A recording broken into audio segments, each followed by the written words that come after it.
మొత్తానికి రైతుల పరిస్థితి ఇట్లున్నది. ఏడుస్తాను. 8 గుంటలకు కూడా డబ్బులు వల్లేదు. బయటికి పోయి మాట్లాడే. ఇది రైతులు దయచేసి ఎవ్వరికి పడలేదని బాధపడకండి.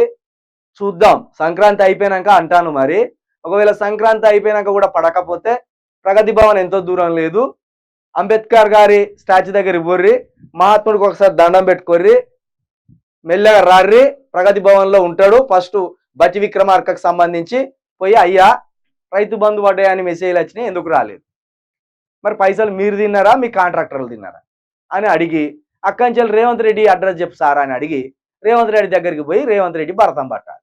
ఆ పని చేద్దాం. ఎందుకు బాధపడడం? రేవంత్ సర్కార్ PR stunts. Telangana CM Revanth Reddy ఢిల్లీలో బిజీగా గడుపుతున్నారని రోజంతా బ్రేకింగ్ న్యూస్లు. కానీ ఆయన శుక్రవారం మంత్రులు కొండా సురేఖ, శ్రీధర్ బాబు ఇతర నేతలతో కలిసి సెక్రటరియట్ లో టిఫిన్ చేసినట్లు మంత్రి కొండా సురేఖ ట్వీట్ చేయడం ఆసక్తిగా మారింది. అంటే రేవంత్ రెడ్డి టిఫిన్ చేసేందుకు ఢిల్లీ నుంచి తిరిగి వచ్చారా, టిఫిన్ చేశాక మళ్ళీ ఢిల్లీ వెళ్లి కేంద్ర మంత్రులను కలిశారా, లేక మంత్రి కొండా సురేఖ తప్పుదోవ పట్టిస్తున్నారా? ఇదే ప్రచారం అని సోషల్ మీడియాలో ట్రోలింగ్ నడిచింది. ఇది ఇక్కడ 2 రకాల అంశాలు ఉన్నాయి. ఒకటి, రేవంత్ రెడ్డి చుట్టూ ఒక కుట్ర జరుగుతుంది. అది ఎట్లా అంటే నిన్న ఉత్తమ్ కుమార్ రెడ్డి, మొన్న ఉత్తమ్ కుమార్ రెడ్డి, పొంగులేటి శ్రీనివాస్ రెడ్డి, బట్టి విక్రమార్క ఇట్లా ఒక 5-6 మంత్రులు ప్రత్యేక సమీక్ష జరిపిండ్రు. ఏదో ఒక అంశం మీద ప్రత్యేక సమీక్ష జరిపిండ్రు. ఆ సమీక్షలో రేవంత్ రెడ్డి లేడు, రేవంత్ రెడ్డి ఫోటో లేదు. రేవంత్ రెడ్డి లేడంటే వేరే పని మీద బయటికి వెళ్ళొచ్చు అనుకుందాం. కానీ రేవంత్ రెడ్డి ఫోటో ఉండాలి కదా, రేవంత్ రెడ్డి ముఖ్యమంత్రి కదా, మరి ముఖ్యమంత్రి ఫోటో ఎందుకు పెట్టలే అంటే చాలా పెద్ద కుట్ర జరుగుతుంది.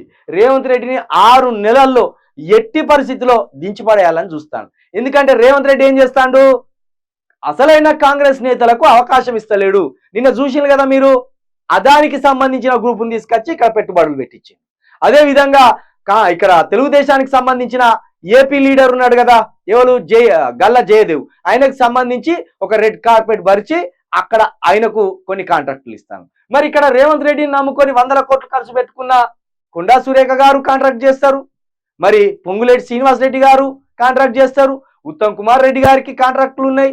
అదే విధంగా ఈ మన కోమటిరెడ్డి వెంకటరెడ్డి వాళ్ళు చేసేదే దందా, వాళ్ళు చేసేదే బిజినెస్. మరి వీళ్ళని కాదని ఎవడో ఆంధ్రోని ఎవడో గుజరాతోని తీసుకొచ్చి కాంట్రాక్టర్ కట్టబెడతా అంటే వీళ్ళు చూసుకుంటా కూర్చోరు కదా. అందుకే ఎప్పటికప్పుడు రేవంత్ రెడ్డిని బదనం చేయడానికి కాంగ్రెస్ లో ఒక టీం పనిచేస్తుంది. దాన్ని మనం అర్థం చేసుకోవాలి. నిన్న పోయిండు రేవంత్ రెడ్డి ఢిల్లీకి.